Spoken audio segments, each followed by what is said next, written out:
The Wilson family's annual reunion was exactly as suffocating as I remembered. Crystal chandeliers sparkled overhead in my aunt's oversized mansion, reflecting off designer dresses and expensive watches. The air was thick with the peculiar mix of expensive perfume and superiority that seemed to follow my relatives everywhere they went. I stood in the corner, watching my cousins compete for attention with stories of their latest achievements. My simple black dress, carefully chosen to help me blend into the background, felt like armor against their judgment. "Olivia," my Aunt Patricia's voice cut through the chatter. "I almost didn't see you there. Still working as a secretary, dear." I took a small sip of champagne, hiding my smile behind the glass. "Administrative assistant, actually." "Oh," she raised a perfectly manicured eyebrow. "Still at that little consulting firm?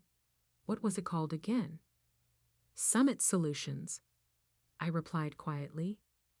My cousin Ethan, fresh from making partner at his father's law firm, couldn't resist joining in. "Come on, Liv. I could get you a real job, something with actual career potential." I thought about the stack of contracts waiting for my signature back at my office. My real office, not the carefully maintained cover I showed the world. "I'm happy where I am, thanks." "Happy?" Aunt Patricia's laugh could have cut glass. "Darling, you're wasting your potential.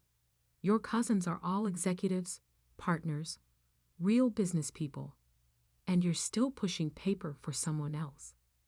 If only they knew that someone else was me." The story of how I built my empire in secret started 10 years ago, in this very house.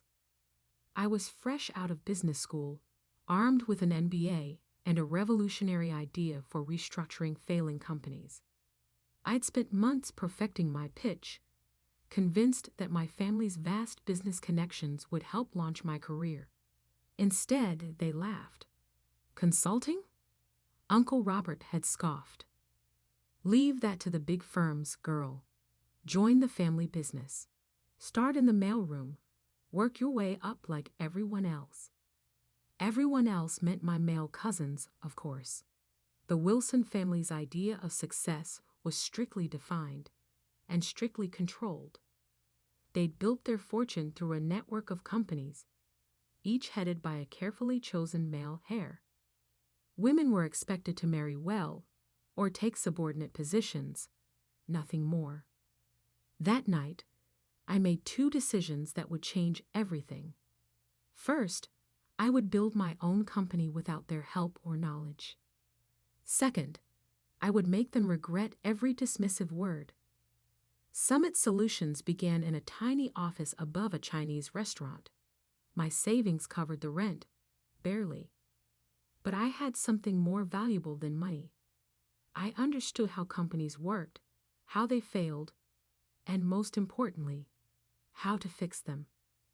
My first client was a small manufacturing firm on the verge of bankruptcy. The owner had been turned down by every major consulting firm in the city. I spent 3 months restructuring their operations, streamlining processes, and negotiating with creditors. 6 months later, they were profitable again. Word spread quietly through business circles about the mysterious consulting firm that could save dying companies. I hired carefully, choosing people who shared my vision and my discretion. Every employee signed ironclad NDAs. My name never appeared on any public documents. I was simply the CEO. As Summit Solutions grew, I maintained my cover as a low-level employee. I kept the tiny office above the restaurant, even as we expanded into a sleek downtown headquarters. When family members asked about my job, I described mundane administrative tasks, watching their eyes glaze over with disinterest. The deception wasn't just about pride, it was strategy. The Wilson family's business empire was built on acquiring struggling companies at rock-bottom prices. My firm's specialty was saving those same companies before they became vulnerable to hostile takeovers. We worked in the shadows, quietly thwarting my family's predatory practices while building our own success. Now, 10 years later, Summit Solutions was one of the most influential consulting firms in the industry. We had offices in 12 cities, a client list that included Fortune 500 companies, and a reputation for turning failing businesses into success stories. And not one of my smirking relatives had any idea. More champagne, dear. Aunt Patricia's voice yanked me back to the present. Though perhaps you should stick to water. I imagine your salary doesn't leave much room for expensive tastes. I accepted the champagne with a practiced smile. Thank you, Aunt Patricia. How's Uncle Robert's new acquisition going? Williams Manufacturing, wasn't it? Her smile faltered slightly. There have been some complications. Nothing Robert can't handle, of course. What she didn't know was that those complications were my doing. Williams Manufacturing had been a target of my uncle's hostile takeover attempt. They'd reached out to Summit Solutions 3 months ago, desperate for help.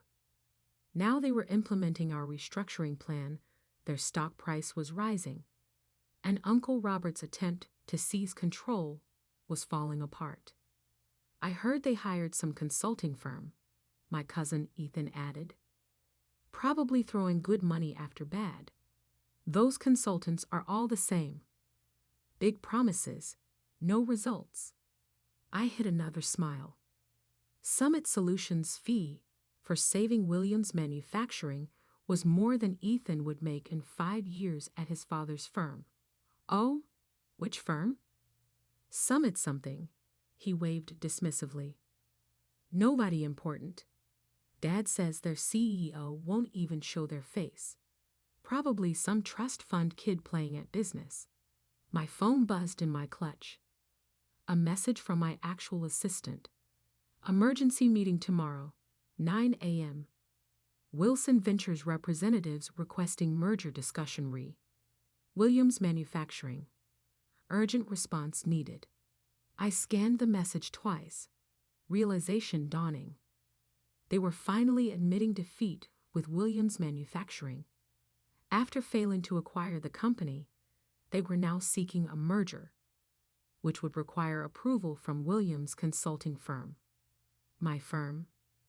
Tomorrow morning, my family would walk into a meeting expecting to strong-arm their way into a merger. Instead, they would find themselves facing the secretary they dismissed for the past decade, except I wouldn't be bringing coffee. I would be sitting at the head of the table. Everything all right, dear? Aunt Patricia asked, noticing my expression. I finished my champagne and gave her my brightest smile. Perfect, actually. I should head home. Early meeting tomorrow. Oh? Taking notes for someone important? Something like that. I replied, already planning what I would wear. Something exactly like that. The next morning, I stood in my private elevator, ascending to Summit Solutions' executive floor. Gone was the simple black dress from last night's reunion. Today, I wore a tailored channel suit in deep navy, a power color for a power move. My assistant, Maya, waited at the elevator doors with a tablet and knowing smile. The Wilson Ventures team arrived early, she reported as we walked. Your uncle seems particularly anxious to meet Summit's CEO. I'm sure he is. I checked my reflection in a glass wall. Perfect. Are they in the main conference room? Yes, along with Mr. Harrison from Williams Manufacturing. Maya's eyes sparkled with anticipation. Your cousin Ethan is there too. Apparently, he insisted on handling the legal aspects personally. I smiled, remembering Ethan's condescending offer of a real job just yesterday. Who else from the family? Your Aunt Patricia came as moral support, though she's not officially part of the meeting. And your cousin James, he's representing Wilson Ventures' finance department. A perfect audience. I checked my watch. 8:57 a.m. Had they been served coffee? Your aunt complained that there was no one to serve it. Maya's grin widened. I told them the administrative assistant would be in shortly. I almost laughed. For 10 years, I'd played the role of invisible support staff whenever family members visited the office. They never looked closely at the quiet woman who brought their coffee or took their coats. It had been the perfect cover. "Give me 2 minutes," I said, "then bring in the contracts." I could hear voices through the conference room's heavy doors. My uncle's authoritative tone, Aunt Patricia's sharp laugh, Ethan's smug commentary. Taking a deep breath, I pushed the doors open. The conversation stopped abruptly. My uncle sat at one end of the long table, apparently having assumed the power position. Ethan and James flanked him, both in expensive suits that screamed family money. Aunt Patricia perched nearby, examining her manicure with practiced disinterest.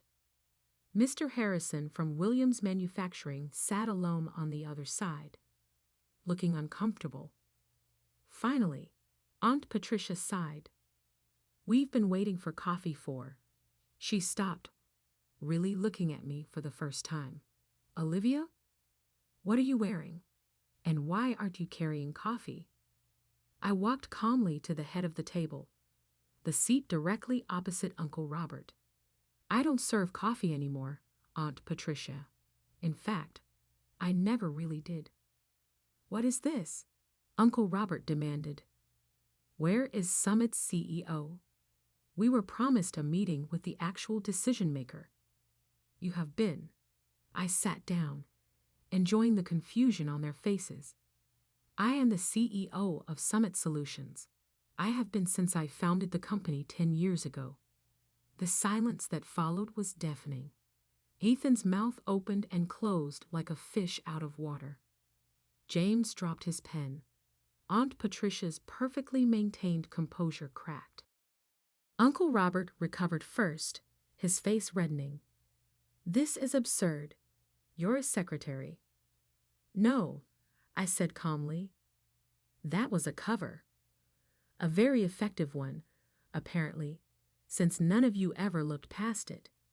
You were so convinced I couldn't be successful that you never noticed I already was."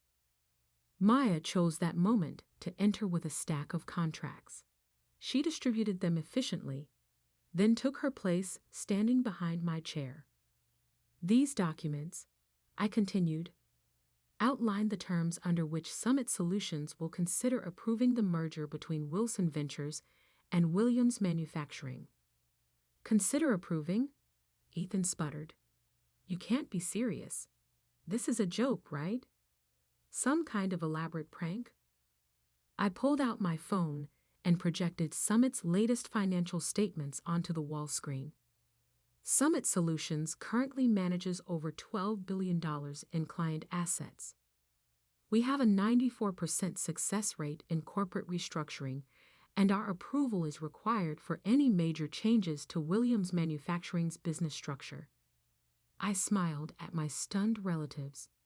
"Does that look like a joke to you?" "This is impossible," Aunt Patricia whispered. "You're nothing. You've always been nothing." "That's exactly what you were meant to think." I turned to Mr. Harrison. "Would you like to explain to my family why you chose Summit Solutions over Wilson Ventures' original offer?" Mr. Harrison straightened in his chair. "Summit's reputation is unparalleled. When Wilson Ventures attempted their hostile takeover, Summit's restructuring plan saved our company. We've increased profits by 47% since implementing their strategies." "Restructuring plan?" James looked like he might faint. "The plan that destroyed our acquisition attempt. That was you, among others." I began listing cases on my fingers. Peterson Electronics, which you tried to acquire last year.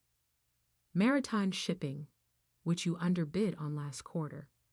The Davidson Group, which mysteriously recovered just before you could buy them out. I leaned forward.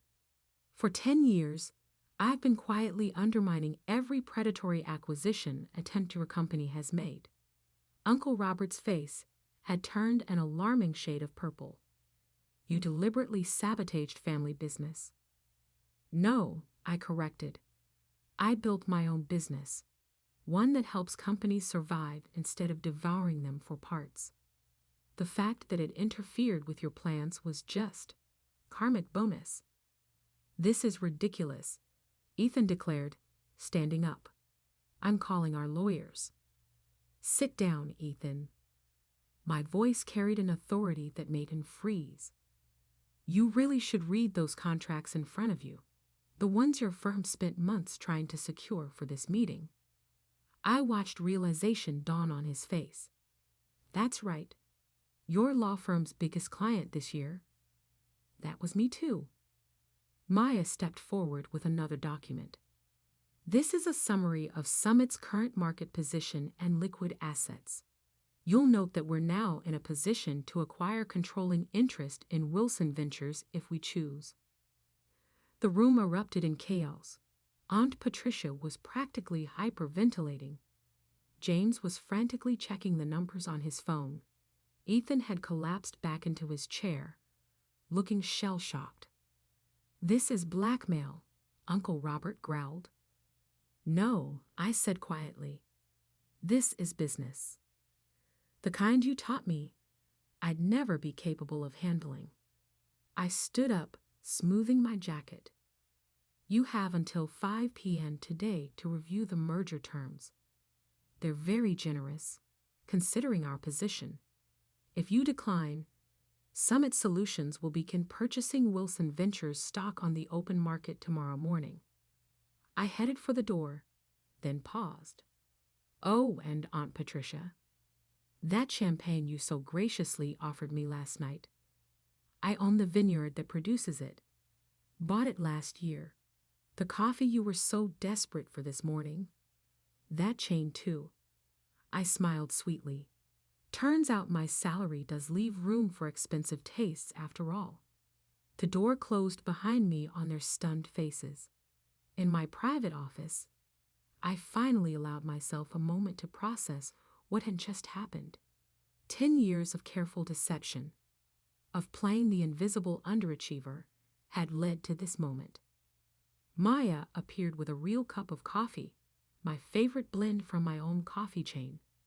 Was it worth the wait?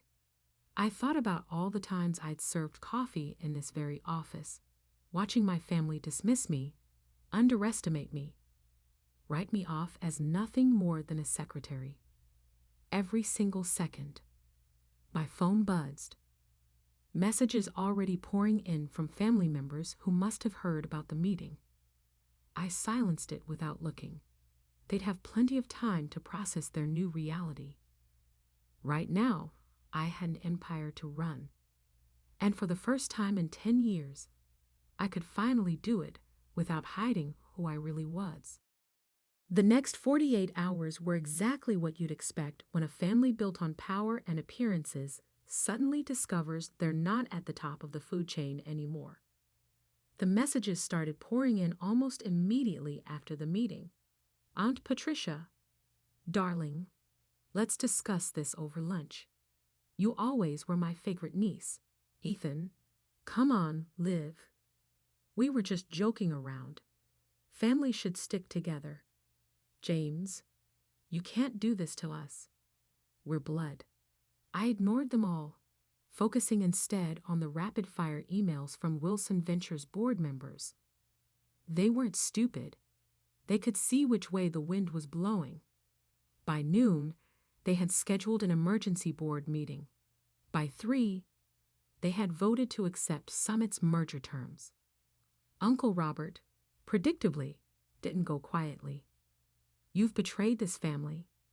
His voice echoed through my office as he barged in unannounced. Maya moved to intervene, but I waved her off. Let him have his moment. Actually, I said, not looking up from my computer, I'd say I learned from this family. Isn't this exactly what you taught us? Seize power, eliminate competition, never show weakness. We gave you everything. That made me laugh. You gave me nothing, less than nothing. You taught me that I would never be good enough, that my only value was in supporting the men in the family. So I'd built something better. By deceiving everyone for a decade, I finally looked up at him. By letting you deceive yourselves, you saw exactly what you expected to see. A quiet, unambitious woman who knew her place. That was your mistake, not mine. The fight seemed to drain out of him suddenly. He sank into one of my visitor chairs, looking older than I'd ever seen him. Why reveal yourself now? You could have continued operating in secret. Because it was time. I closed my laptop. Williams Manufacturing isn't the only company you're trying to acquire. There's Thompson Electronics, Maritime Solutions, at least 3 others. Companies with good people, solid products, that just need help restructuring. I'm tired of watching you destroy them. It's business, he protested weakly. No, it's greed, and it stops now. I handed him a folder. These are the final merger terms. Summit Solutions will acquire a controlling interest in Wilson Ventures. We'll restructure the company to focus on building businesses up, not tearing them down. You can stay on as a consultant if you accept the new direction. If not, your golden parachute is outlined on page 3. He opened the folder with trembling hands. You thought of everything. I learned from the best. I smiled without warmth, though not in the way you intended. After he left, Maya brought in a stack of newspapers. Summit's revelation was already making headlines. Secret CEO revealed how one woman built a billion-dollar empire in secret. Wilson family shocked. The hidden success story they never saw coming. My phone buzzed again, this time with a message that actually mattered. My mother, who had divorced Uncle Robert's brother years ago and distanced herself from the Wilson family's toxicity, had sent a single line. I always knew you would show them. The next few weeks were a whirlwind of changes. Wilson Ventures board enthusiastically embraced Summit's new direction. Their stock price jumped 40% on the announcement of the merger. Companies that had feared the Wilson name now sought partnerships. The press couldn't get enough of the story. Aunt Patricia tried to spin it as a heartwarming family success story. We always knew Olivia had potential, she told one reporter. This just proves that the Wilson spirit of entrepreneurship runs in the blood. I responded by releasing archived video of last year's family reunion, where she had spent 20 minutes explaining to everyone why I would never amount to anything. The footage went viral. She stopped giving interviews after that. Ethan attempted damage control in his own way, claiming he had been in on it all along. Unfortunately for him, too many people had witnessed his shocked face in that conference room. His law firm's other clients began questioning his judgment. Within a month, he was quietly asked to take a leave of absence. James adapted the fastest, approaching me with a business proposal just 2 weeks after the revelation. We could dominate the market together, he suggested over an awkward lunch. The Wilson Summit Alliance would be unstoppable. That's not what Summit Solutions is about, I told him. We don't dominate, we elevate. The real changes came in the quieter moments. The young intern who tearfully thanked me for showing her that success didn't require compromising her principles. The female executives who started reaching out, sharing their own stories of being underestimated. The business schools that invited me to speak about building ethical success in a cutthroat world. 3 months after the revelation, I stood on a stage accepting the Business Innovation Award. Looking out at the audience, I saw my mother sitting in the front row, beaming with pride. Behind her sat several of my former administrative assistants, all women who had helped maintain my cover while building their own careers within Summit. Success isn't about who has the most power, I told the crowd. It's about how you use the power you have. For 10 years, I played a role that made powerful people underestimate me. I could have revealed myself sooner, but I chose to wait until Summit Solutions was strong enough to create real change. The applause was thunderous, but the real satisfaction came later that evening. I was working late in my office when Maya brought in an interesting piece of news. Uncle Robert had just announced his retirement. His resignation letter included an unexpected paragraph. My niece taught me that true business success isn't measured in acquisitions or assets, but in the positive impact we create. I regret that it took losing control of my company to learn this lesson. I leaned back in my chair, thinking about the long game I had played. 10 years of careful planning, of swallowing pride and playing small, had led to this moment. Summit Solutions wasn't just successful, it was changing how business was done. The next family reunion would certainly be interesting. I planned to host it myself, in Summit's main conference room, the same room where I had served coffee countless times, watching and waiting for the perfect moment to show them who I really was. Maya knocked on my door. "Your 4 p.m. is here. The CEO of Thomson Electronics, the company your uncle was trying to acquire." I smiled. "Show them in." "And Maya?" "Bring coffee for everyone. The good stuff from our chain." As I stood to greet my visitors, I caught my reflection in the window. No more hiding, no more playing small. I had built something remarkable, not despite my family's dismissal, but because of it. They had taught me that power doesn't always look like what people expect. Sometimes it looks like a quiet woman in a simple black dress, serving coffee and taking notes, while building an empire right under everyone's nose. The tabloids called it revenge. The business papers called it strategic genius. But for me, it was simply justice, served one corporate takeover at a time, with a side of perfectly brewed coffee. And somewhere, in a small office above a Chinese restaurant, my original desk still sits. I keep it as a reminder that success doesn't always wear designer labels or demand attention. Sometimes it works quietly, patiently, building something extraordinary while the world looks the other way. That's the real secret to success, not the power you show, but the power you build when no one's watching.